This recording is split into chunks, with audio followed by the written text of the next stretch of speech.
Naranasan mo na bang maabuso? Naranasan mo bang masaktan? Naranasan mo bang maisahan at lokohin? Alam nyo, maraming mga bagay na nakakasakit sa atin. Marami na insulto, kung ano-ano mang bagay. Ang tanong, paano ko sila papatawarin kung gusto ng Diyos inuutos siya sa akin, patawarin ko sila. Paano ko gagawin yon? Kaya naman, panoorin niyo po ang mensaheng ito dahil nandito, tuturuan tayo paano natin magagawang magpatawad lalo sa mga taong mahirap patawarin.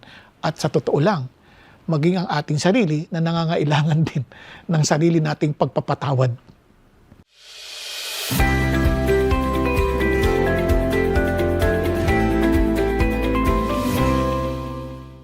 Ngayon po ay ating pong last episode na po ng ating series on Knowing God, the Creator of Family. Dahil yung pong buwan ng Setyembre, tayo po ay nagdiwang ng ating Family Month. Now, ilan sa inyo ang wala rito nung nakaraang linggo? Gusto ko lang malaman, huwag ko kayo mag-alala. Ayan, saan kayo? Kung sakali naman kayo po ay nagpunta doon sa mga rallies, wala namang problema doon. Napakaganda ho yung i-express natin kung ano po yung mga righteous anger natin sa ating mga puso, yung ating mga frustrations. Ganun pa man, I pray that the boldness that we had in expressing our feelings, no, yung mga righteous indignation, kumbaga, sana ganun din ka-passionate tayo to declare our Lord Jesus Christ, who alone can really change our nation. Ba't ko nasabi? Lagi ko po naririnig itong Vox Populi, Vox Dei. Sa alam siya, totoo lang ho, hindi ho totoo yun eh. Kasi yung kung naalala ninyo, we had that in the people's power. We had that. And ano nangyari sa atin? We even got worse. Napansin nyo ba yan? Ngayon, alam niyo po ba na yung Vox Populi, kung naalala niyo, they were the ones who were shouting, crucify Him, pero hindi yun boses ng Diyos. Yung mga nagrarayot po nung panahon ni Paul, they were trying to destroy Paul, and it was the shout of the people, pero hindi yun boses ng Diyos. Kaya wag ho tayo magpapadin lang na kapag mas maraming tao, sila na yung tama. Minsan ho, kung sino pa yung marami, sila pa yung may tama.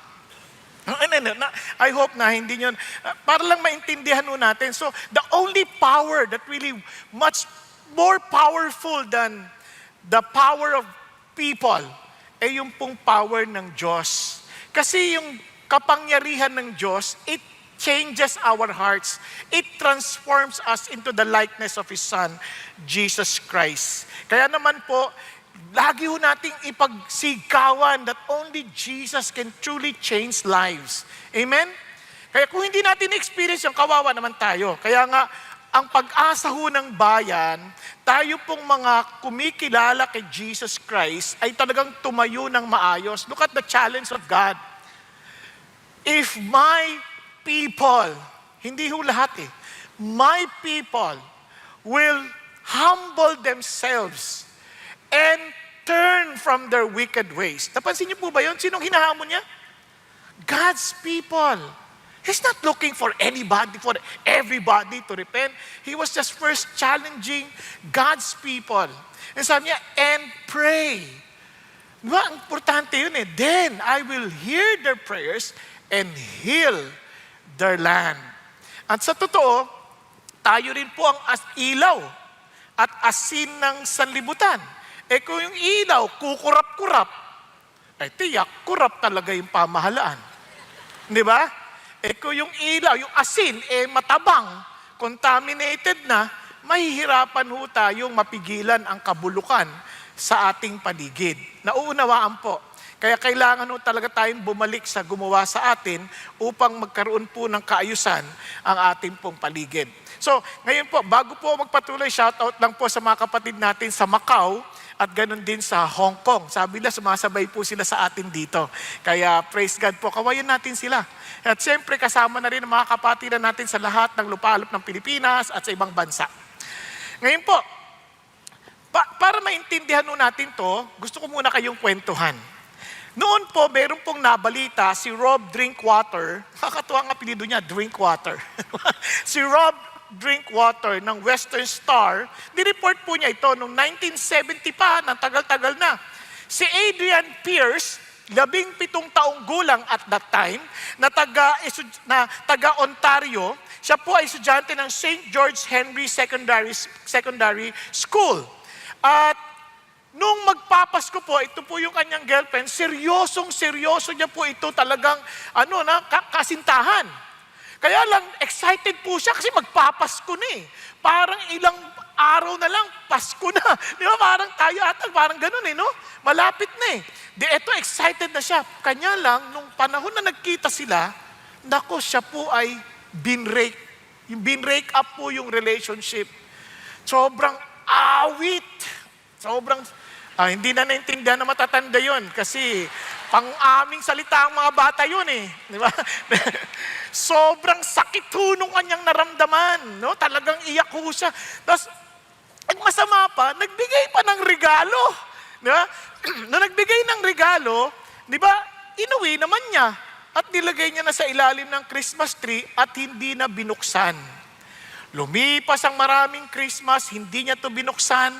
Lumipas ang maraming taon at nagkaroon na rin siya ng asawa at mga anak. Nandoon pa rin sa Christmas tree. Hindi niya binubuksan. Hanggang sabi ng mga anak, pa, buksan na natin to. Sabi niya, wag na wag niyong gagalawin yan. Ganyan. Siyempre, sama pa rin ang loob, no? Tapos sabi nga nun, hanggang sa lumipas na rin naman, hindi na nakapagpigil yung asawa. Ba't pa kasi nandito pa yan? Itapon na nga natin yan. O, di ba? Nung itatapon na, tinitigan pa muli ng isang beses. Yun. Tapos, tinapon din. Hanggang doon lang ho yung kwento ni Rob Drinkwater. Eh nung nakarating sa akin yung kwento, dinagdagan ko. Atin-atin lang yun ha. Nung tinapon, nakuha na ng garbage collector at naintriga. Binuksan. Nako, pagbukas talaga, ang laki ng bukas ng mata. At alam nyo kung anong nakita niya? Mamaya. Mamaya. Huwag ka muna kaalis. Mamaya. Ngayon, sige. Bago natin pagpatuloy yan, gusto ko na maintindihan natin, ito po yung pamilya. And sabi natin, God is the creator of the family. And since if we know God, obviously, we will all the more appreciate the family that He created. Tama? Alam nyo, ganito ho yan. Nung Genesis po, when God created man in His image, in the image of God, He created him. Male and female, He created them. Napapansin nyo? Now, pansin nyo po ito, God blessed them and God said to them, be fruitful and multiply and fill the earth and subdue it.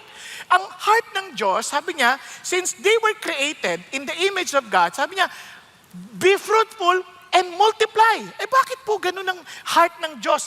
Nung nilikha ng Diyos ang pamilya, ang kanyang isip is for the whole world to be filled with His image. Yung buong mundo, talagang mapuno ng image ng Diyos. Ang problema, nagkasala ang tao, kaya ang ikinalat ng tao ay ang sinful image of man.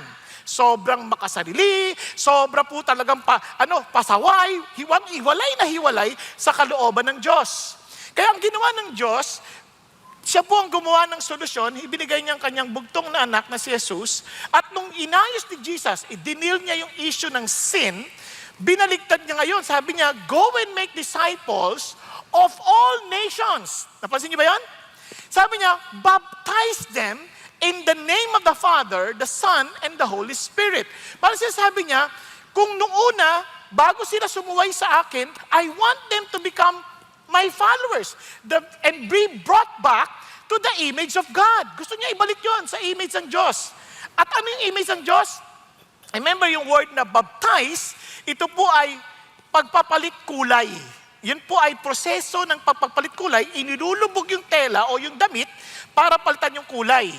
Kung ito ay puti, gagawing pula at yung pula na ang bagong image ng damit. So meaning to say, i-baptize them. Ibig sabihin, ibalik mo sila sa image ng Diyos. Ano image ng Diyos? In the name, isa lang po yun, singular. In the name of the Father, ito po yan, para makita natin. The name of the Father and the Son and the Holy Spirit. So ang image ng Diyos ay in one God in three person. No, yun ang image ng Diyos. Anong saysay nun? Anong halaga nun? Maintindihan nyo kung ano yung halaga nun para maintindihan nyo kung bakit ang pamilya, picture yan ng dapat ng relationship ng Diyos Ama, ng Anak at ng Espiritu Santo. Tingnan nyo po. Tingnan nyo yung panalangin ni Jesus. I do not ask on behalf of this alone. Meaning, hindi ko pinapanalangin yung mga alagad ko lamang. Ngunit maging yung mga maniniwala sa akin sa pamamagitan ng kanilang mga salita. Sila ay magkaisa. Katulad ng Ama na nasa sa akin at ako na nasa sa Kanya. Sabi ganon, o kaya nasa sa iyo kasi nakausap niya si God eh. And so that they also may be in us. Sila ay makasama natin. Upang ang buong mundo ay maniwala na ako nga ay galing sa iyo. Nakuha natin. Okay, tuloy tayo. So verse 23, sabi niya, I in them and you in me, that they may be perfected in unity, so that the world may know. Nabitin Ba't ganun yan? Okay, di ba? Ang idea is for them to know that Jesus, that the Father loved Him even before the foundation of the world. Yun ang continuation niyan. Basahin nyo na lang po. Sa Bible naman nyo. Now, anong idea? Here is God. Sabi niya, ito ang picture. Yung God is love. And since He is love, He loves the Son loves Him, the Holy Spirit glorify the Son. Nandun pa kayo? So yun ang picture. So meaning, kung tayo po ay nasa image ng Diyos, ano dapat ang makikita mong picture sa mga pamilya? Love. Diba? Kasi dapat yun na nakikita. Ang mga pamilya nagmamahalan. Ang pagmamahal, hindi yung pagtanggap ha. Kasi marami ang sabihin, kung mahal mo ko, dapat. Ano yun? Namalabas yung uso. Bakit mahal mo? Gusto mo, halikan ka. Ano ka? Dapat, ang pagmamahal, ikaw ang nagbibigay. Ibig sabihin, aantayin mo yung tamang panahon, hindi yung hintay mo, hindi pa kay kasal. Aantayin mo kasi bibigay mo yung buhay mo sa Kanya para sa ikabubuti niya, hindi sa ikabubuti natin. Are you following? Kaya nga, pag binasa mo yung Bible, for God so loved the world that He gave, nagbigay. Kaya pag binasa mo yung Bible ulit, sabi niya, husbands, love your wives just as Christ loved the church, that He gave. Laging pabigay. Hindi patanggap. Kaya nga maraming mga mag-asawa sa pamilya nasisira kasi hindi naman sila nagbibigay Lagi silang nag-aantay. Parang kaya nga sabi nila, nakakasira sa relationship, unmet expectations. Tama ba? Hello, andyan pa kayo? Ngayon, bakit may unmet expectations? May expectation. Nag-aantay ka kasi hindi naman niya maibibigay lahat ng gusto mo sa buhay. Kasi tao din yan, may limitasyon. So kaya nga, ang pag-ibig, pabigay. Ganon din sa bansa natin. Kaya nga, panatag mga kabayan, iniibig ko ang Pilipinas. Anong sabi? Ibibigay mo yung buhay mo tama ba? So in short, ba? Pero ngayon ang mga panata ng karamihan, panatang makabayan, iniibig ko ang kaban ng bayan. Paano mangyayari sa atin dyan? Naghahanap tayo, ano yung makukuha, di ba? Parang yung ayuda, pareho lang yun, yung ayudang makukuha. Lahat iniisip ano yung makakamtan. Kaya nga sabi ni John F. Kennedy, ang pagmamahal, sabi niya, do not ask what your country can do for you. Ask what you can do for your country. Di ba? Ganun din, lagay mo sa pamilya. Do not ask what your parents can do for you. Ask what you can do for your parents. Tapos mga parents, do not ask what your children can do for you. Ask what you can do for your children. Sa mag-asawa, do not ask what your spouse can do for you. Ask what you can do for your spouse. Kasi kung yan, swapang lahat, pati mga bunga niyan, swapang na rin. Hindi na magre-reflect ng pag-ibig ng Diyos. Kaya tuloy, nagkakasamaan ng loob. Kaya yung samaan ng loob, magbubunga ng marami pang sama ng loob. Now, tingnan niyo pa po yung sinabi niya nakakatuwa. Dahil sabi niya, a new commandment I give to you, that you love one another, even as I have loved you, that you also love one another. Paano po nakikilalang tayo po'y alagad ng Diyos? Look at this. By this, all men will know that you are my disciples if you have love for one another. Tingnan niyo po yung katabi niyo. Mahal niyo po ba yan? Sabi ng Bible, and this is love. that He laid down His life for us, that we ought to lay down for our lives for our brethren. O, tingnan niyo ulit katabi niyo. Handa ka bang mamatay para dyan? Pastor, mukhang patay na ito eh. Tulog lang yan. Na iba naman. Mapapatay ko to, Pastor. Baka magalit na naman kayo, baka sabihin, kasi alam siya, totoo lang, hindi yung handang mamatay, hindi naman kailangan literal patay eh. Yung lang ibigay mo yung best mo, para lang sa, kunyari, ikaw nag-aaral ka, bigay mo yung best mo, para sa ikabubuti ng ibang tao. Naku para ka rin namatay sa sarili yun, kasi minsan ayaw mo mag-aaral eh. Mahirap naman, gusto ko pa matulog eh. Di ba? Pero hindi, kailangan ko na magising, kailangan ko na mag-aaral. Yung iba, mga nagtatrabaho, ang haba ng break time. Umiiwas sa trabaho. Pero titiisin mo yon para lang, para ipagbubuti ko to para sa iba. Kasi tingnan nyo kunyari engineer ka, hindi mo pinagbuti. Wala, flood control, sira. Di ba? Hindi sa totoo lang.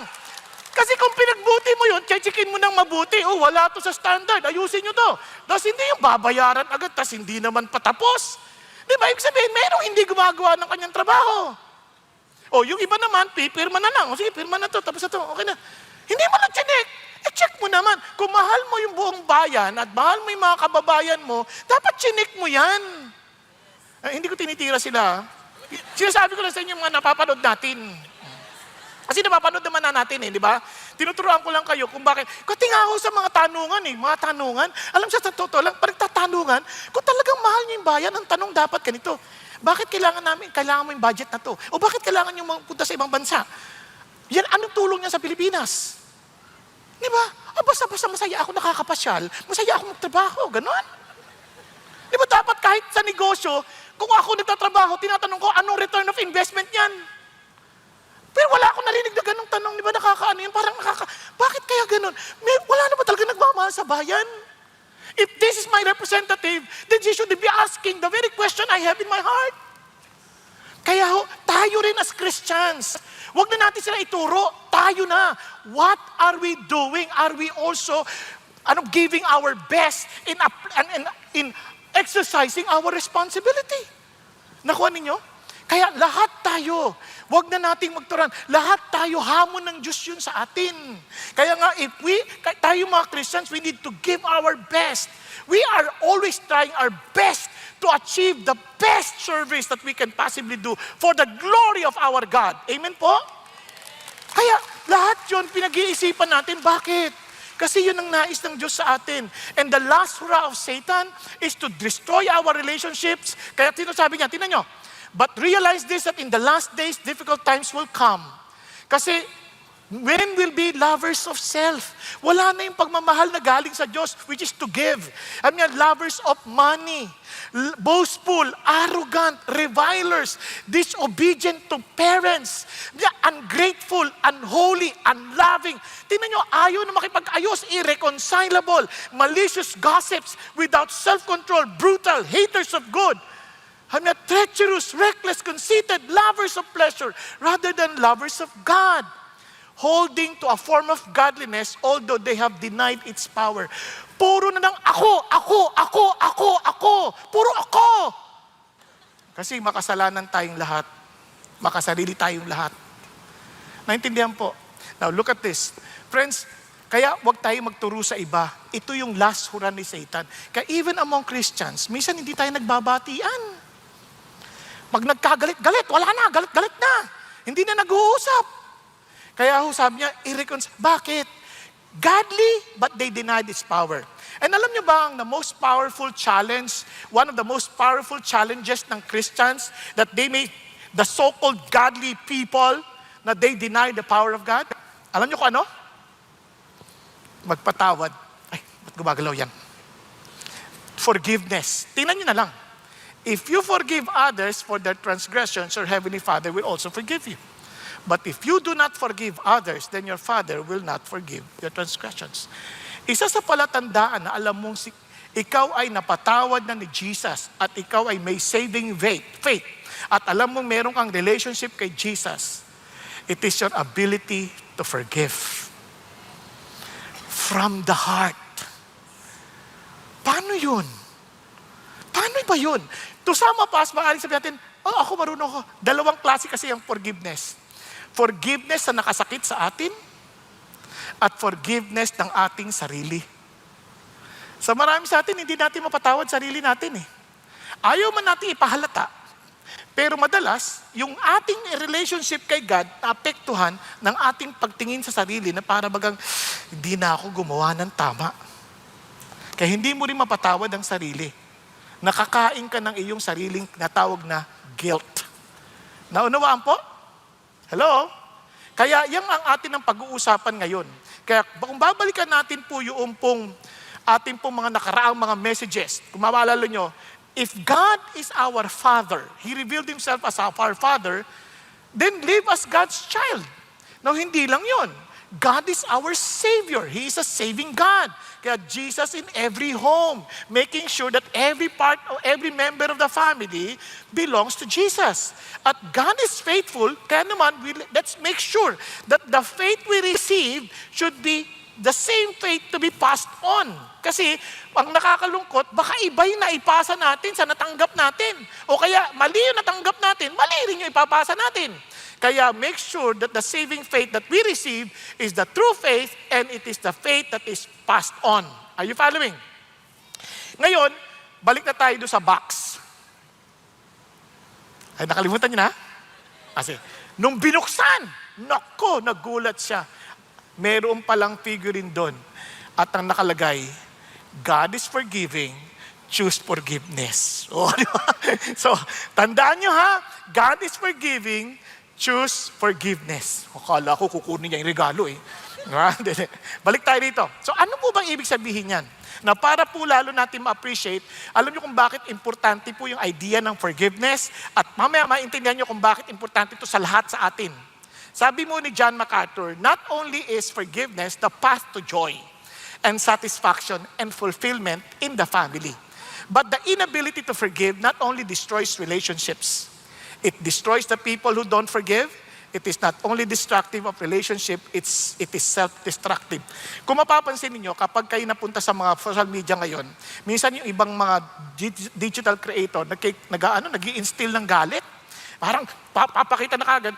Be honest, yung mga inaakusahan sa atin, wala pa naman, wala pang finality doon. Wala pa. Kasi marami pang gagawin dyan. Marami pang investigasyong gagawin, bago yan matiyak na totoo ngang nagawa nila yon o hindi. Di ba? At mapalasutan man nila yan, o totoo o hindi, may Diyos naman tayo. Pero ang tanong sa atin, ano dapat ang ating attitude towards them? Paano kung makita mo siya pumasok dito, anong gagawin mo? Alam mo sabihin, kunya ikaw ay aser. Oy, huwag ka dito. Kita ko yung picture mo, ha? Walang ganon, walang ganon. Di ba? Okay, makita mo sa daan, kapal, babatuhin mo ba yan? Hindi, walang ganon. Kasi tatandaan natin, yung ating pagtingin sa ibang tao, it reflects who we are. Nagkakaintindihan po? Kaya ito po ang tatlong bagay na wag nating kakaligtaan. These are principles, hindi sila kumpleto, pero ito yung pinaka-basic para mapili nating magpatawad. Okay? Our eternal identity, everyday practice, and excellent model. Una, choose forgiveness because of our eternal identity. Pakisabi mo sa tabi mo, eternal identity. Sabi mo, nakatulog ka na naman. Sabi mo, eternal identity. Bakit? Napansin niyo po ba to? Naranasan niyo na po ba yung parang may isang tao, sasabihin niyo, alam mo, ang sungit niyan. Kaya tatawagin na, halimbawa, tatawagin mo ng taray. Tatawagin mo ng taray. Tatawagin na siyang taray. Mapapansin niyo, parang in-identify niya na sarili niyang taray. Taray. Ngayon, kahit walang dapat ipagtaray, magtataray. Kasi isip niya, hindi taray ako eh. Nakuha niyo ba yun? Kahit na wala namang kahit dahilan, magtataray. Yung iba naman, tatawagin mo, tawa. Ayan, palangiti yan. Parang na-identify na siya bilang palangiti. Kahit hirap na. Pagod na ako. Ay, palangiti yan. Parang itatry niya yung best niya na ngumiti. Kasi yung identity, it affects the way we behave. Kaya importante po na maintindihan natin, ano ba yung identity natin? No, pag tinawag akong Christian, what does it mean? Di ba? Kasi sabi sa binasa natin kanina, so as those who have been chosen of God, holy and beloved. Pansin nyo, may tatlong salita kagad. You are chosen, you are holy, and you are beloved. Pag sinabi mong chosen, kasi importante ito, pag sinabi mong chosen, you are chosen by God Himself. Hindi ikaw ang namili sarili mo. It was the Lord who chose you. At ito sabi niya, and you were picked up among so many people, out of billions of people out there. God chose you. And nung tinili ka ng Diyos, itong amazing part, He chose you for a specific purpose. Hindi ka pinili for the sake of being, parang pinili ka lang. No, you have a purpose to fulfill. At hindi lang yon, lalo na ang picture dito is more than that. It is a choice of being part of His family. Kasi hindi lahat ng nasa orphans, ina-adapt. Pinipili lang nila yung feel nilang dapat nilang i-adapt. Are you following? Kaya tayo naman, we're so blessed. Bakit? Kasi sabi ng Lord, blessed be the God and Father of our Lord Jesus Christ, who has blessed us with every spiritual blessings in the heavenly places, in Christ, just as He chose us in Him before the foundations of the world, that we would be holy and blameless before Him. In love. Sabi niya, He predestined us to adoptions as sons through Jesus Christ to Himself according to the kind intention of His will. Sabi niya, those who come to Jesus, they are the ones whom I have chosen to be part of my family. Kaya parang ito, yan na, predestined na yan. The moment you chose Jesus, you're part of the family. Yan, kumbaga, wala kang pwedeng baguhin dyan. That is exactly the point. Parang pag pinili mo si Jesus, you're part of my family. Kaya he who received Him, they gave them the right to become children of God. Nakuha ninyo? Andiyan pa kayo? Now, isipin nyo, now that you're part of the family, ano ng identity mo? Kunyari, kung ako ay, halimbawa, ano apelido mo, Renato? Ano apelido mo? Tupas. Kasi tinatanong lang kung totoong tao si Renato. Totoo po yan. Ang apelido niya ay Tupas. Ano ba? Kasama siya ng mga tupa ni Lord. Ay, di. Now, halimbawa si Renato. Inampon, halimbawa, ng pamilya ko. Ngayon, hindi na siya tupas. Saking na siya. Nako nyo? Sakin na. Kasi, sakin na kasi sakin apelido ko. Di ba? So, ang identity niya, hindi na tupas. Sakin na. Kasi, pamilya ko na siya. Kasi the Father identifies, but the Father sets the identity of the family. Kapag binasa niyo yung Bible, son of Abraham. Son, hindi naman sinabi son of Sarah. Hindi, son of Abraham. Son of Isaac. Son, kasi yung tatay ang nagdi-determine ng identity. Kaya, we are sons of the Father. Ibig sabihin, God. Meaning, we are now being part of the identity sa tatay. Naunawaan po. Andiyan pa kayo. So, kung kayo rin ay tatay, tatandaan ninyo, you're the one setting the identity of the family. Kung kayo ay mga, kunyari, wala naman dito niyan, sa ibang church. Yung tatay, nangangaliwa, you're setting an identity of infidelity. Nakuha ninyo? Kaya kahit ayaw ng anak yan, one day magtataka ka, bakit yung anak, kahit hindi niya alam, bigla na siya napupunta rin doon sa same problem. Kasi nga, you're setting the identity. Kaya naalala ko yung tatay ko, nung bata pa kami, sabi niya, wag na wag kang mandadaya sa school, ha? Wag na wag kang mangungopya. Kasi tatandaan mo, yan ang tanging dangal meron tayo. Hindi ko makalimutan yun. Basta alam ko, pag kami, dahil kami saking, hindi kami dapat nangungopya. Kaya hindi ako nangungopya. Kasi bakit? Yun ang dala namin. Sinabi ng tatay yun eh. Yun ang pagkakilala sa atin. Di ba? Kaya, isa pang na hindi ko makalimutan kasi hindi ako mahilig mag-aral. Ang pangit ng grades ko. Yung anak kapatid ko, umuwi. Tay, sabi niya, tay. O bakit? Meron akong classmate, saking. Ang unang tanong, matalino ba? Isip ako ba't ka tinatanong yun? Okay lang, average lang. Hindi totoong saking yan. Sabi ba naman? Alam niyo, hindi naman totoong lahat ng saking matalino, ha? Baka ma-misinterpret ninyo kahit ako hindi ako matalino. Kaya yung tatay ko lang, parang nagsaset siya ng identity. Para kaya naman yung mga kapatid ko, honor student, ako lang ang hindi muntik na hindi ma-identify eh. Kasi talaga ang labo ko talaga tao eh. Pero maawain ng Diyos, binago niya yung puso ko, nakita ko yung halaga kung bakit niya kami pinag-aaral. So balik na tayo ulit dito. So nagsiset siya ng identity. Are you following? Nagkakaintindihan? Ganon din kay God. Sabi niya, we are adopted sons. So ano ini-expect niya sa atin? Tingnan niyo, when we were created, binalik niya tayo to our original design. First, when we were saved, sabi niya, we are saved by grace, not because of our works. Sabi niya, it is a gift, not as a result of works, so that no one may boast. It is a gift of God. Regalo yun ng Diyos. Ngayon that you are saved, meaning, kinuha ka na. Niligtas ka na sa dati mong pinanggalingan na talagang you are enslaved by Satan. Daw, ano sabi niya? Ikaw ngayon ay binalik niya sa original model. You are God's masterpiece. You are God's workmanship. Created in Christ Jesus for good works, which God prepared beforehand so that we would walk in them. Ano yun? Ito yung gawain ng pamilya ng Diyos. How would I know? Basahin niyo yung continuation. Tapos pupunta tayo sa verse 18 and 19, tatalunin na natin, through Him, we both have our access in one spirit to the Father. So then, you are no longer strangers and aliens, but you are fellow citizens with the saints. Can you imagine the word? Saints. Hindi mga patayan, buhayan. Sinusulatan yung mga Ephesians. Saint. So kung imagine, lahat ng Christian na tinawag niya, saint yan. Yan katabi mo, saint. Ano pangalan mo, kuya? Abraham. Saint Abraham. Yun mo, Saint Abraham. Yung, kayo po, Alan.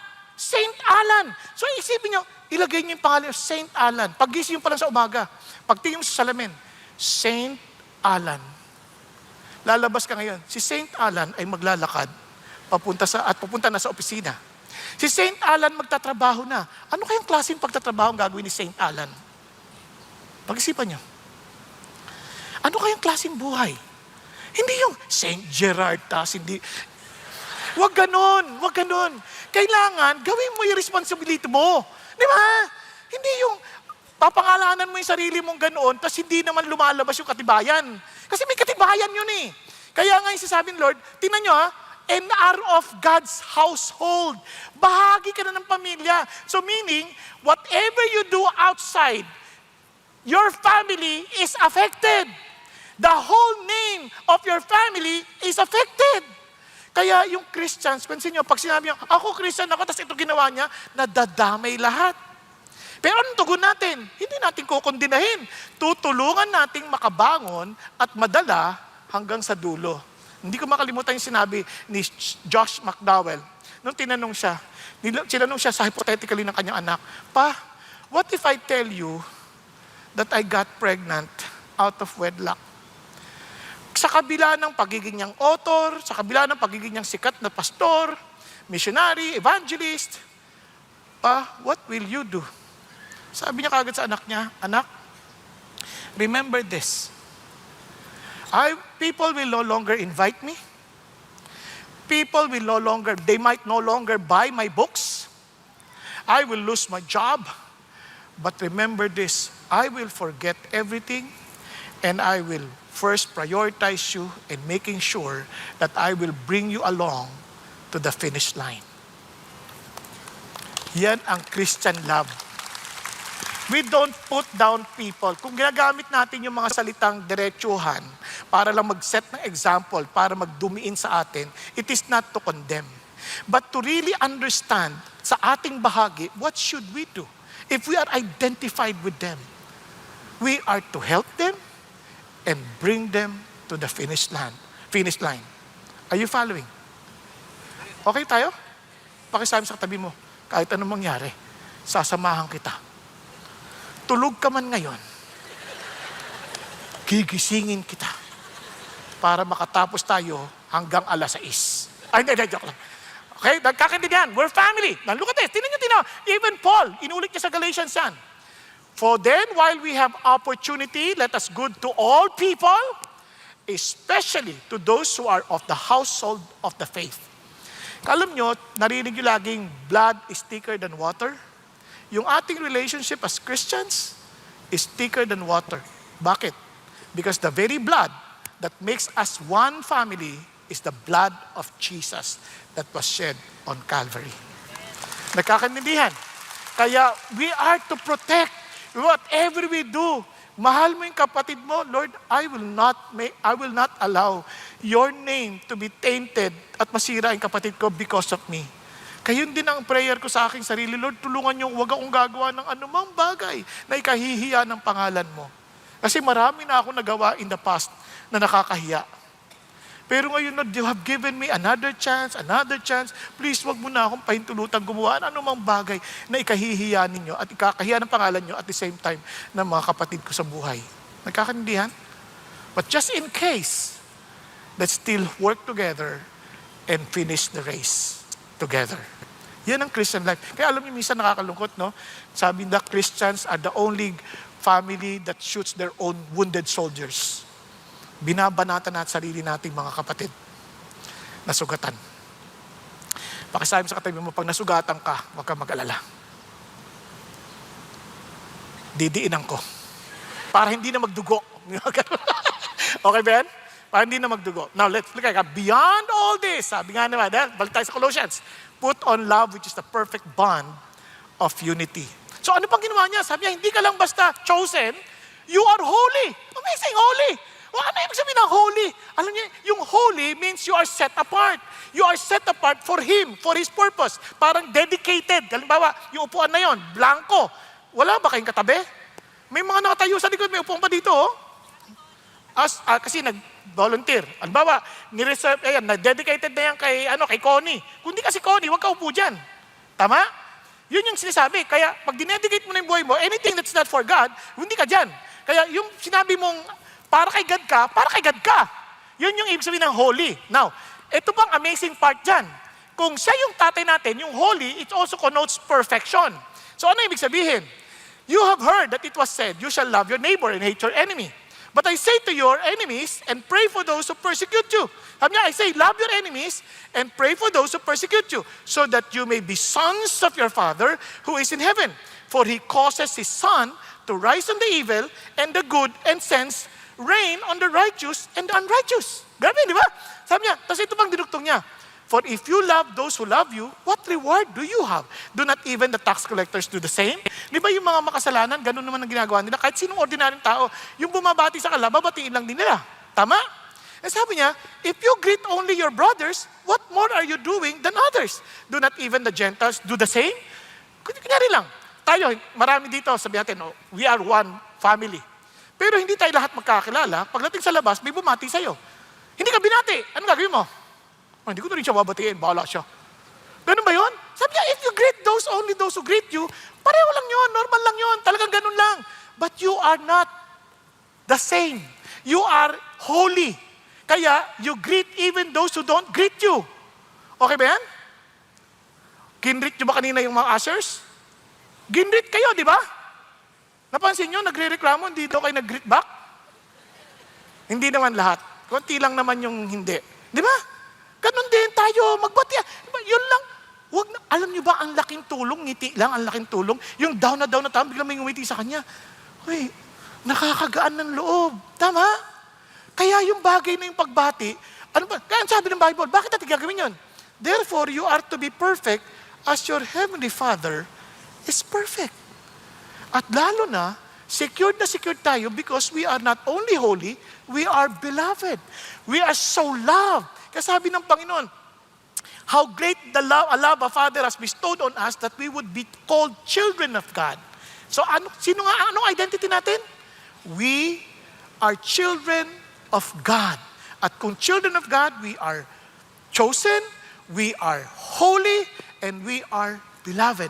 Or beloved. Now, isipin nyo, kung ikaw'y punong-puno na ng pagmamahal mula sa tatay, hindi ka na ma-insecure magmahal sa iba. Kasi kahit di mo ako pansinin, ang tatay ko, lagi ako pinapansin. Kahit hindi mo ako sagutin, okay lang. Ang tatay ko, lagi ako sinasagot. Okay tayo? Hello? Parang kahit di mo ako sagutin, okay lang. Bakit ang tatay sumasagot eh? Yun ang idea ng Diyos. Now, look at this. So ngayon, anong gagawin natin? Kung God is love, at ikay anak ng Diyos, ano ka ngayon? Renato is love. Tama? Abraham is love. Alan is love. So madaling salita, sino ka? Palta mo yung pangalan mo ngayon. Renato is patient. Renato is kind. Renato is not jealous. Renato does not brag and is not arrogant. Renato does not act unbecomingly. Renato does not seek its own. Renato is not provoked. He does not take into account a wrong suffered. He forgives. Does not rejoice in unrighteousness, but rejoices with the truth. He bears all things, believes all things, hopes all things, endures all things. So paki-memorize nyo po, ipalitan nyo ng pangalan nyo. Okay tayo? Pag nagda-drive ka, kinat ka, Bong is patient. Yeah. Bong is kind. Kaya wala akong dahilan na hindi magpatawad.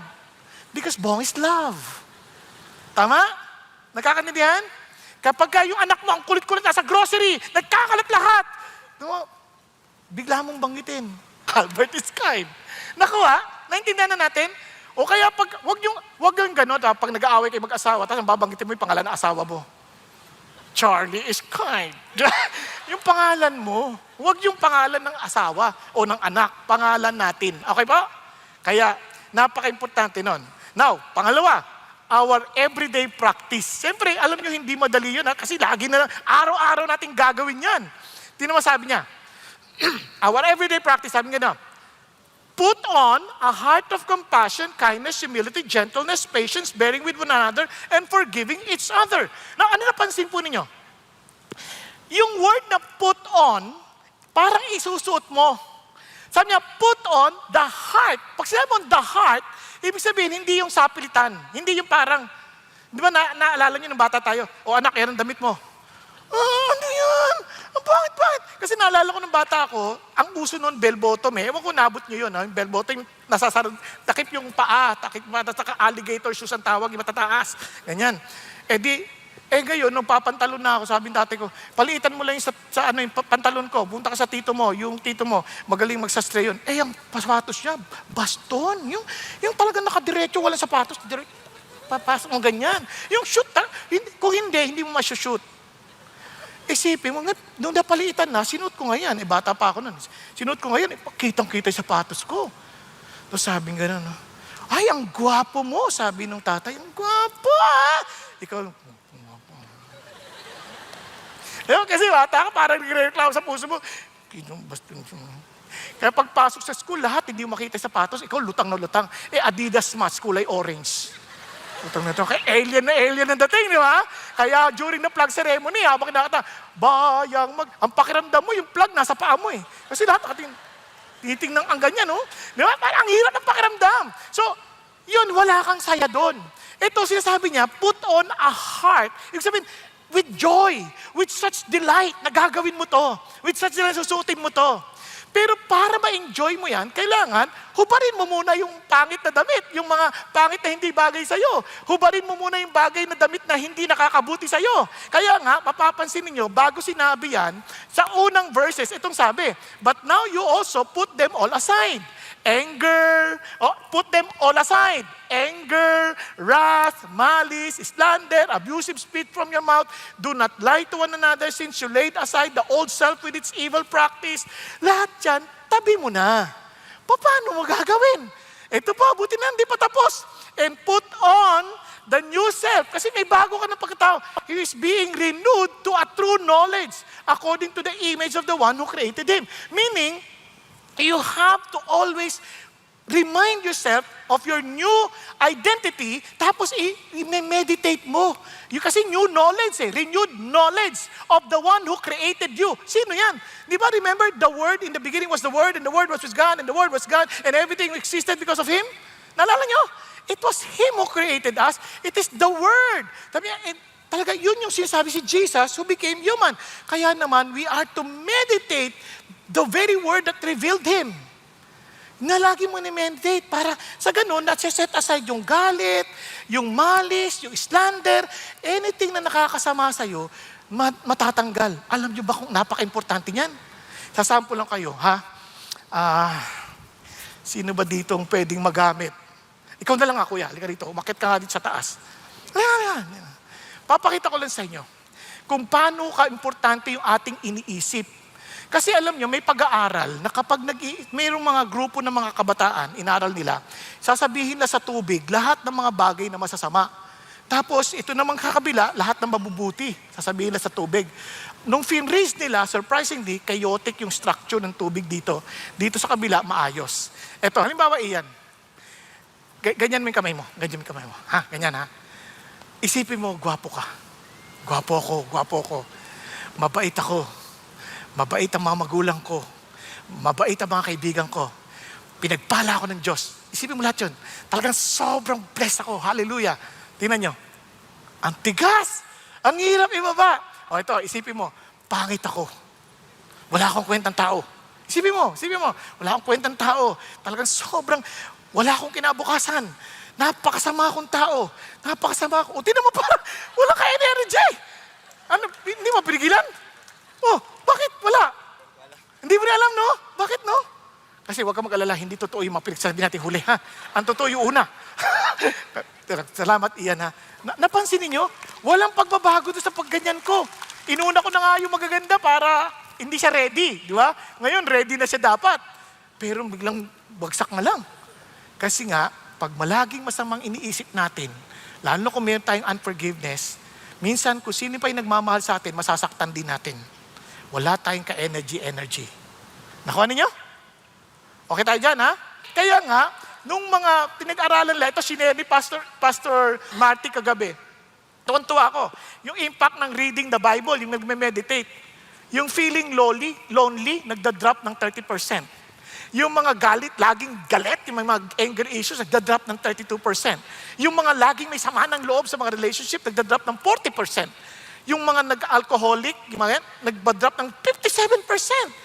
Sex outside of marriage, nagda-drop ng 68%. O, di ba? And feeling spiritually stagnant, nagda-drop ng 60%. And viewing pornography, nagda-drop ng 61%. Grabing laki ng porsyento nun. Kasi they first put aside all malice, all slander, all anger. So you can put on a new clothing. Anong ipuput mo? It is a clothing made of some special materials. And to easily remember the word, kokaihu genpa befo. Kokaihu genpa befo. Imported yung materials na yan. Ano yan? Ano yung kokaihu genpa befo? Ito po yan. Tadan! Compassion, kindness, humility. Gentleness, patience, bearing one another, forgiving each other. Alam niyo, pag sinabi niyo yung compassion, iniisip niyo yung awareness ng suffering ng ibang tao. Parang, kung ako sinisiraan itong tao na to, may problema siya. Palagay ko, di ba, sa halip na sumama loob mo, palagay ko meron tong pinagdadaanan na hindi maganda. Siguro, hindi siya tinatrato ng maayos sa bahay nila. Siguro, so you sense that compassion on him. Sa halip na magalit ka, naawa ka pa nga. Tama? Tapos kindness. Yung kindness, yung idea ng, ito po yung parang, nagiging warm-hearted ka. Parang, kawawa naman siya. Paano ko siya matutulungan? You begin to think on how to help the person. Yung humility, naintindihan mo, galing ako dyan. Masamang tao ako. In fact, tinatanong na sa akin, paano mo nalalagpasan yung mga comments sa preaching mo ng kung ano-ano?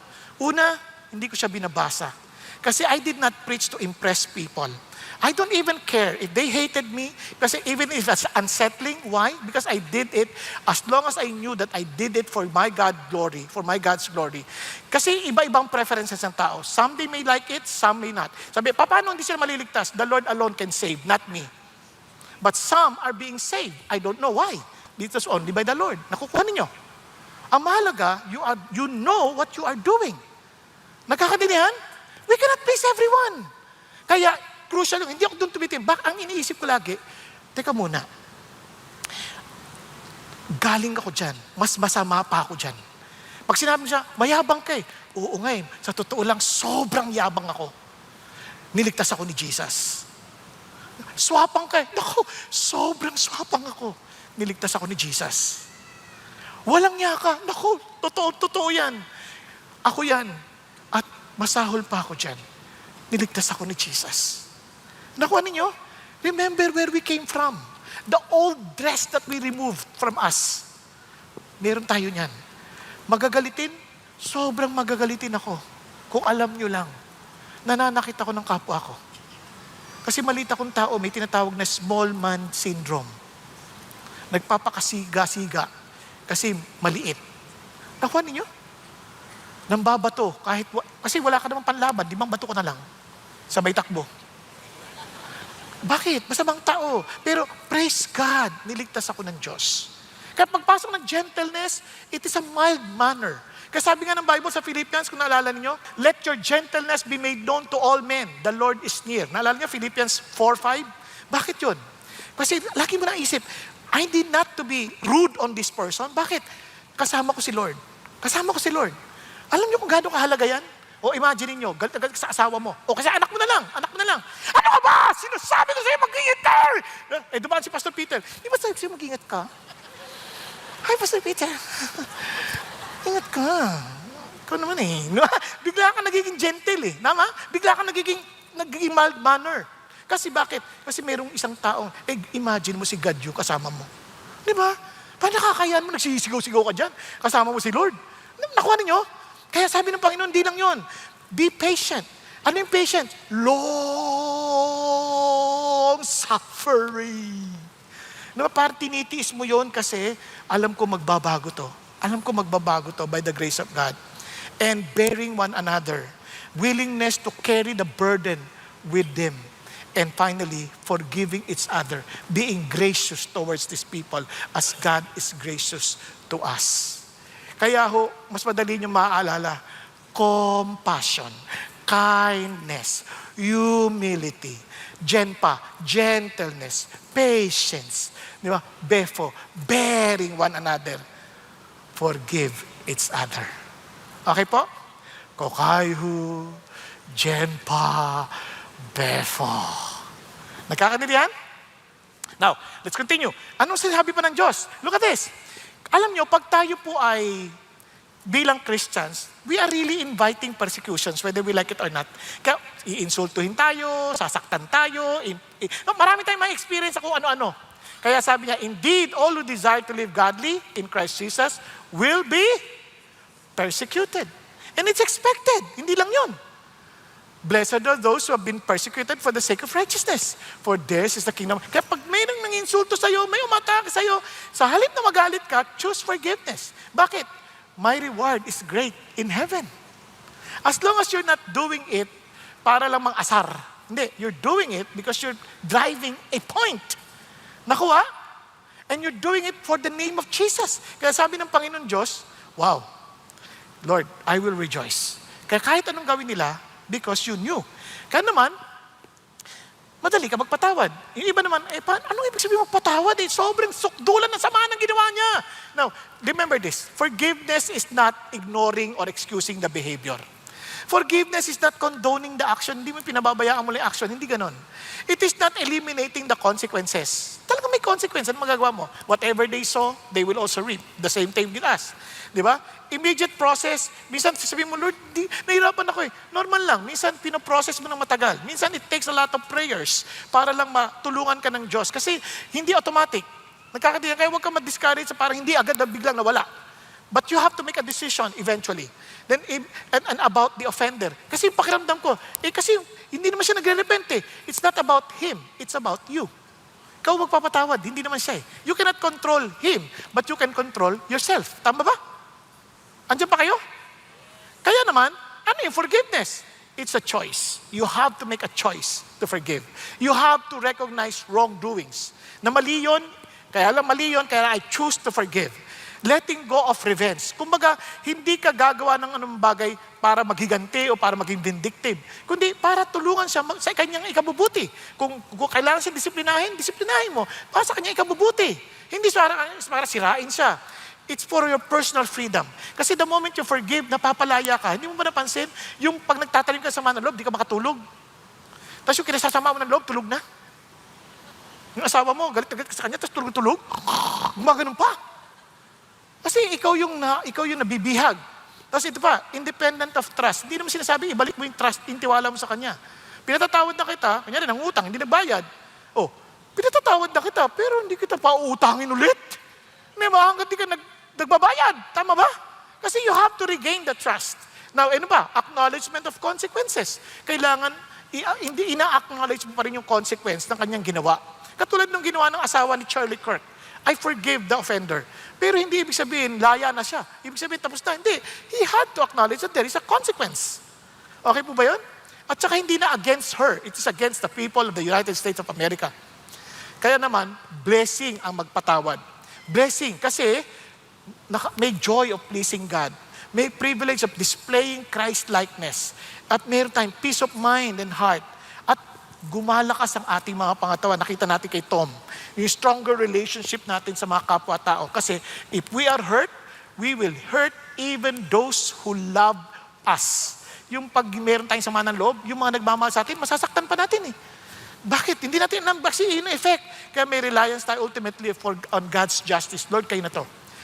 Pero pagka may unforgiveness, nako, para ka nabihag ng nakaraan.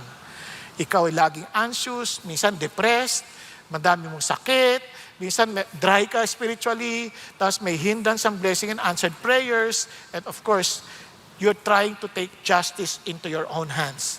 Sabi ni Martin Luther King, forgiveness is not an occasional act, it is a constant attitude. Gusto ko lang kayong kwentuhan. Si Will Franklin, ito po si Steve, kilala niyo no? Steve Chapman. Si Steve Chapman, isang mahusay na singer, Grammy awardee. Nag-celebrate po sila kasi yung kanyang panganay na anak, na engaged na. Tapos ilang araw lang, yung anak naman si Caleb, nag-graduate ng high school. Kaya lang, isang pangyayari, si Will, umaatras mula sa kanilang bahay, natamaan niyang kanyang kapatid, nasagasaan ng sarili niyang sasakyan. Nakita ng marami ng pangyayari at nag-aagaw buhay yung bata. Si Will nagtatakbo sa kaba, sa takot. Samantala yung tatay, kinuha yung anak, sinakay sa sakyan at nag-drive na sila, binuksan ng bintana. Will Franklin! Remember this, your father loves you. What? Yun ang automatic na reaksyon ni Steve Chapman. Bakit? Because he always put on a heart of compassion, diba? Kindness, humility, gentleness, patience, bearing one another, and forgiveness. Nagkakaintindihan? Hello? Automatic. Bakit? Naging kasanayan na. Kaya yung damit natin, minsan, di ba, yung gusto-gusto natin, yung palagi natin inuulit-ulit na kasanayan natin suotin. Kahit minsan butas-butas na. Ba't yung gusto mo? Yung lamig eh. Presko. Napansin niyo ba yun? Pag nakasanayan na natin, parang ayaw na nating palitan. Kasi yun ang idea ng Christian character. Kaya finally, excellent model. Tulad ng ating title, sabi niya, our excellent model, God is forgiving. Choose forgiveness. So, sabi ng Bible, tinan niya, just as the Lord forgave you, so also should you. Talagang inano ka agad kung paano ka pinatawad ng Lord. Now, mabilisan na lang. Paano tayo pinatawad ng Diyos? Hindi ho simple. Iniwan niya yung comfort ng langit. Sa totoo lang, hindi niya tayo kailangan. In eternity past, they were just enjoying with His Father, with the Holy Spirit. Hindi niya tayo kailangan. Tayo nagrebelde. And yet, He knew that we will perish. Kaya naman, He had to come and leave the comfort of heaven to die for us. Yung lang mag-suffer ng kapareho ng gutom na narasuffer natin, yun lang mag-suffer na makaranas siya ng bagyo kapareho ng dinadaanan natin. Ako, hindi biro yun. Walang bagyo sa langit. Pero nabagyo siya para sa atin. Para ano? Para patawarin tayo. Pag-isipan nyo, ganun magpatawad ang Panginoon. Hindi komportable ang magpatawad. Kaya wag nating iisipin, komportable tayo pa nagpatawad tayo. It is not comfortable. It's painful. Because you're the one who will carry the burden of forgiving. But the moment you do that, as Jesus did it, it's a great joy. Seeing everyone happy. Kasi sabi niya, with great joy, He endured the cross. At yun ang makikita natin how the Lord, He's sharing with us the joy of God para sa ating lahat. Kaya naman, ang sarap-sarap isipin, nung nagpatawad tayo ng Lord, hindi niya naman, dahil mahal niya tayo, hindi ka naman niya pipilitin. Oy, tanggapin mo yung kapatawaran ko. Walang ganon. Minsan, hindi niya tatanggapin. Kasi magkaiba ang kapatawaran sa reconciliation. Since I don't have enough time to explain, magkaiba. Kasi ang forgiveness at reconciliation, yung reconciliation, it requires yung other party to agree with you. Yung forgiveness, binibigay mo na yun kahit di siya nag-agree. Naintindihan po natin? Kaya magkaiba yon. Ganun pa man, God is telling us to forgive. Tingnan niyo po paano ginawa ni Jesus. For you have been called for this purpose since Christ also suffered for you, leaving you an example for you to follow in His steps. Sabi niya, who committed no sin? Wala siyang kasalanan, nor was any deceit found in His mouth. Walang panlilinlang sa kanyang mga labi. While being reviled, wow, He did not revile in return. While suffering, He uttered no threats. Hindi niya tinakot. Pagtapos ko nito, lagot kay sa akin. Yari kayo. Walang ganon. Kept entrusting Himself to Him who judges righteously. And He Himself bore our sins in His body on the cross. For what purpose? Forgiveness. And look at ano sinasabi niya ngayon? In the same way, you wives, be submissive to your own husbands. Wives, sino mga wives dito? Wives. Pakita sa kamay. Isipin nyo kung yung asawa nyo, hindi nagtitiwala sa Diyos. Anong pwede nyong makita na magagawa niya? Sa palagay nyo. Yung husband nyo, walang takot sa Diyos. Anong pwede niyang gawin? Mambabae. Yung iba, manlalaki. Pwede rin. Nangyayari na yan eh. Hindi naman yan pang-iinsulto. Pangyayari na yan. Tama ba? Ano gagawin mo? Tapos susunod ka pa rin. Itong lalaking to, ang kapal ng mukha, nandadaya, ha? Tapos sasagot. Ano sabi niya? Paano mo panalunin? Babaybulin mo ba? Ha? Ano ba sinasabi ng Bible? Kayong mga manglulungalul niya, pupunta ka sa impyerno! Ganun ba? Ganun ba? Ganun ba sabi? Ang sabi, hindi. They may be won without a word by the behavior of their wives. Sweetheart, kumain ka na ba? Hindi yung iimbisigahan mo, naka-miniskirt, 16 years old. Kapal niya, tapos datating sa bahay, nakaganyan ka na, miniskirt ka na, ayan ba, hanap mo? Naku, huwag ka nang lumaban dyan. Kasi pag may edad ka na, yung ugat labas na eh. Ganun ang mga puno, kaya wala kang laban. Huwag mo labanan doon, labanan mo sa, sweetheart, pinagluto ko ng paborito mo, mamasahin kita. Kung ito'y naglulo ko, anong ginawa ng asawa ko? Panlalasunin yata ako. Baka niya. Then they will be won by their behavior. Para lalo kung mapagtibay yan, pakinggan po natin ang testimony ni James at ni Carla dahil napagdaanan nila ito. Pakinggan po natin live. Ayan. Good day, everyone. My name is James, and this is my wife, Carla. We decided to get married earlier than we planned because I got Carla pregnant. But for the first several years of marriage, I usually went home drunk late at night, and this became the cause of our fights. Instead of avoiding those that triggered our fights, I still continued smoking, drinking, and having late night out with friends. This was also the time that I started to be unfaithful to Carla. I got involved in a relationship with another girl whom I met in one of the bars my friends and I used to frequent. I hated James when he was drunk. He was a different person, literally possessed by the spirit of alcohol. At this point, I already regretted marrying him. 6 years into our marriage, I felt things were getting worse. There were times that I caught some suspicious messages in his phone, and when asked, he always denied it. One night, James asked me to pick him up from his friend's party. As usual, I found him drunk. Before heading to the car, we both went to the restroom. I heard a girl calling his name from outside the men's room. I went out and confronted her and asked why she was looking for my husband. She was shocked and went away. That was the confirmation that James was indeed cheating on me. I was devastated and felt I was going to have a breakdown. While James was sound asleep because of drunkenness, I took our boys and left the house. This was the start of our separation. While we were trying to work on our marriage, a friend who was aware of our situation invited us to a CCF Sunday service. At the end of the service, I accepted Jesus as my Lord and Savior, and that was the beginning of my relationship with the Lord. But not for me. I didn't accept Jesus right away. While we were still physically separated and trying to fix our marriage, it seemed that things were going well. But then, I started seeing the other girl again.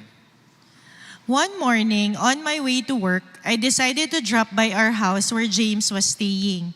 I wanted to surprise him and bring him breakfast, but I was the one who was surprised. I found him with a woman in our room. That was the worst day of my life. I couldn't help but question the Lord at that time. While I was driving home to my kids, I heard a voice saying, "Relax ka lang anak, ako ang bahala." I pulled over to the side of the road because it was really audible like there was someone beside me. I found myself asking, "Lord, is that you?" Then right after, I found myself crying and crying. Amazingly, that same night, I slept so well and very peacefully. Until now, I still couldn't explain it, but I'm sure it is the peace from the Lord that transcends understanding. I realized that the Lord has prepared me for this because I didn't know what I would do if He didn't make Himself known to me 2 weeks ago. At this point, I just really surrendered to Him and asked for the strength to go through each day. I couldn't reach Carla after what happened. She blocked me. I couldn't even talk to my kids. I regretted what happened. I was so heartbroken. I even thought of ending my life because I felt I had nothing left to live for. I was at rock bottom. I had no one. I had no family anymore. Even my own parents and siblings were mad at me. But then, this was the time that I found myself crying out to the Lord. I realized that He was all I had. One Sunday, while watching the CCF online service, I asked the Lord when I could see my family again because I really missed them and wanted them back so bad. Amazingly, at that very moment, I saw Carla and our kids caught by the camera. What are the chances? I knew it was the Lord. Through that simple divine coincidence, the Lord gave me hope. So I continued on pursuing and trying to win my family back. And by God's grace, after 2 weeks, Carla had chosen to forgive me. It was clearly all by God's grace that I was able to forgive that fast. I thought that if the Lord was able to forgive me this much, who was I not to forgive my husband? And what's more amazing and unbelievable is that I found myself giving James back my full trust. Since then, we started to experience a transformative work of the Lord in our marriage. I started to realize my shortcomings as well as a wife. 2 years later, the Lord impressed in my heart to reach out to the woman that James got involved with and tell her that I had forgiven her. I was hesitant at first, but by God's grace, I was able to do it. I didn't expect a reply, but she did send one and with an apology. Carla and I attended 2 couples retreat, which also greatly helped us to have a deeper relationship, first with the Lord and with each other. We also attended the True Life retreat and got baptized. By God's grace, I lost the desire to drink and smoke. I found myself staying at home most of the time, preferring to be with my family and play with my boys instead. I also found a new hobby in cycling, which I believe God used to replace all my vices. I have also been faithful to Carla since then. We are now also part of Couples D Group and are also leading our own Couples D Group. This year, we celebrated our 15th wedding anniversary. I am a happy wife to the best husband and father, and we are happy parents to our now teenage boys, Miguel and Basti. I am also happily serving at Next Gen as a squad leader for Level 2 kids. Please continue to pray for our marriage and our family, that the Lord will continue to use our marriage for His glory and purpose. All praise, honor, and glory to God.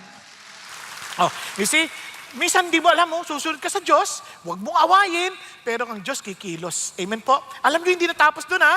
Baka isipin niyo yung babae lang. Ganon din sa lalaki. Tingnan niyo, sa verse 7, in the same way, sabi ng Panginoon Diyos, in the same way, ayan na, you husbands, in the same way, similar to what Jesus did, live with your wives in an understanding way as with someone weaker. Kasi ang idea dito, hindi Christian yung babae. Kung hindi Christian yung babae, isipin nyo anong pwede niya rin gawin. Same thing. But you have to understand that they're just weaker in terms of yung kanilang pong, well, perhaps kanilang physical strength. Kaya wag mo sapakin, wag mong gulpin. Kasi may mga ganun, di ba? Ang sabi niya, since she is a woman, and show her honor as the fellow heir of the grace of life, so that your prayers will not be hindered. Isipin niyo yung mga panalangin natin, sinasagot ng Diyos. At ito, dito pinakita naman, naging Christian yung babae. Pero isipin niyo, minsan kahit Christian na, minsan, syempre, tao pa din yan eh. Hindi pa rin yan, hindi pa rin perfect. But we need to be understanding towards them. Now, and finally, sabi nga doon, to sum up, all of you, be harmonious, sympathetic, brotherly, kind-hearted, and humble in spirit, not returning evil for evil, insult for insult, but giving a blessing instead, for you were called for the very purpose that you might inherit a blessing. The heart of God is to bless us. At anong sikreto? Learn to forgive. Kasi kung hindi ka magpapatawad, makikipaggantihan ka ng insulto. Makikipagsuklian ka ng masasama. Tama ba? But sabi ng Lord, just understand our model, si Jesus. So, in the same way, forgive. In the same way, forgive. So, ang idea nito, ganito. Alam mong pinatawad ka? Nakakapagpatawad ka ba the way Jesus forgave you? Pag-isipan ninyo. And let me end. Dito ako talaga tuwan-tuwa sa Panginoon Diyos. Naalala niyo po, minsan, pag hingi tayong tawad, Lord, pangako ko, gagawin ko to. Hindi naman ganun si Lord magpatawad eh. Si Lord nagpatawad dahil binayaran niya na sa krus. Hindi dahil sa mga pangako natin, kundi ginawa na ni Jesus. Naalala niyo yung thief on the cross? Wala naman na siyang pagkakataon para magbago eh. Ang sabi niya, Lord, alalahanin niyo lang po ako. Hindi niya masinabi, ligtas mo ako. Sama mo ako sa langit. Sabi niya, alalahanin niyo na lang po ako, Panginoon. Wala na siya sinabi, alalahanin niyo lang po ako. Kumbaga, kasalanan ko naman talaga lahat eh. Alalahanin niyo na lang po ako. Ano sabi ni Lord? Hindi lang kita alalahanin. Ngayon, makakasama kita sa paraiso. Grabe, no? Now, tingnan niyo po ang biyaya ng Diyos. Kaya huwag ka, patawarin mo na rin ang sarili mo dahil pinatawad ka na ni Jesus. At tingnan mo sabi ng Lord, si Abraham, nagsinungaling, pinatawad ni Lord. Si David, nang babae na, nakapatay pa, pinatawad ni Lord. So, humingi ng totoo ng tawad sa Panginoon, nagpatawad eh. Si Paul, terorista yun. Tinakot niya yung mga Christians. Pinatawad ni Lord. Yung thief, pinatawad ni Lord. Tingnan mo yung katabi mo. Pinatawad din ni Lord yan. Kaya lang, paano kung di niya tinanggap yung kapatawaran? Kasalanan niya na yun. Basta pinatawad ka na ni Lord. It's just a matter of accepting His forgiveness or rejecting it. Tayo pong lahat ay yumuko at pumikit sandali. Mga kapatid, sobrang mahal tayo ng Diyos. He forgave us. He took the initiative to pay the penalty of our sins that we may be forgiven. Kaya pag nagpatawad tayo, we bear the consequence. Tayo nagbabayad. But we know we can do it because of our God who started it in us. Pero alam mo rin, hindi mo natanggap ang papatawaran ni Jesus kung hindi mo ito kayang ipasa rin sa iba. Kaya kapatid, tanungin mo ang sarili mo, have you accepted Christ's forgiveness in your life? Na masasabi mo, every day, susuotin mo ang compassion, susuotin mo ang kindness, susuotin mo ang humility, Susuotin mo ang gentleness, susuotin mo ang patience, ang bearing one others' burden, and also forgiving others, just as Christ forgave us. Will you choose forgiveness? Sa mga oras na to, kung meron kang naalalang taong nakasakit sa'yo, na minsan pag nakikita mo nasasaktan ka at ang action mo hindi na nagiging gentle, ang action mo hindi na nagiging compassionate, ang action mo hindi na nagiging humble, at nagiging kang parang galit, naiinis, why don't you lift that up to God and start forgiving? And mention the name of the person that you have forgiven, that you are forgiving. Mention it. Lord, talaga pag naalala ko itong tao na nasasaktan ako. Lord, hanggang ngayon hindi pa siya nagbabayad ng utang. So Lord, tulungan mo ako. Patawarin ko siya. Lord, kahit sino man yan, sa peace, Lord, tatay ko, sinaktan ako. Lord, minura niya ako. Lord, minulestya niya ako. Pagkitin mo yung pangalan, patatawarin ko na po siya. Tulungan niyo po ako. Tulad ng pagpapatawad mo sa akin. Lord, kamag-anak ko, ninakawan po nila ako. Kinuha nila yung mana ko. Sabi mo sa Diyos, naintindihan ko yung pait na pinagdadaanan mo, and God understands that. But God wants to release you too from the pain of the past. And He wants you to be freed and enjoy the love of Jesus in your life. Kapatid ko, ikaw po ay ngayon ay gusto mong tanggapin din ang kapatawaran ng Diyos sa buhay mo and to be reconciled with Jesus. Be honest.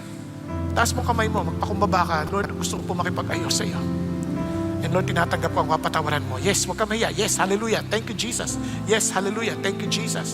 Mga nasa balcony, sa upper balcony, thank you, Lord. Sa mga nagtaas ng kamay, oh, Panginoong Jesus, maraming salamat po that you died on the cross for my sin. And thank you, Lord, for my forgiveness. And Lord, I accept the forgiveness that you're offering me. And Lord, I want to be reconciled with you. I want to live only for you. I want, Father God, to always, Lord, exercise the very forgiveness that you gave me. That every time I meet anyone that might hurt me, I pray na hindi pa na ginagawa, pinatatawad ko na po, Panginoon Diyos. Because of your grace, because of your love, because of your faithfulness. Thank you, Lord, for saving my soul. And thank you, Lord, for the forgiveness of my sin. And thank you also for the power of forgiving. In the mighty name of your Son, Jesus Christ, our Lord and our Savior. Hallelujah. Amen and amen. God bless your people. Hallelujah.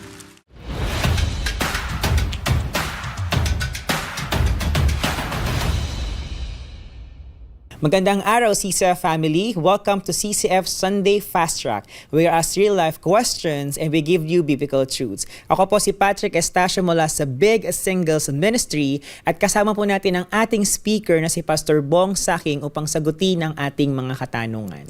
Pastor Bong, kamusta po kayo? Gusto rin sa iyo, Patrick. Mabuti naman ako. Okay, praise God.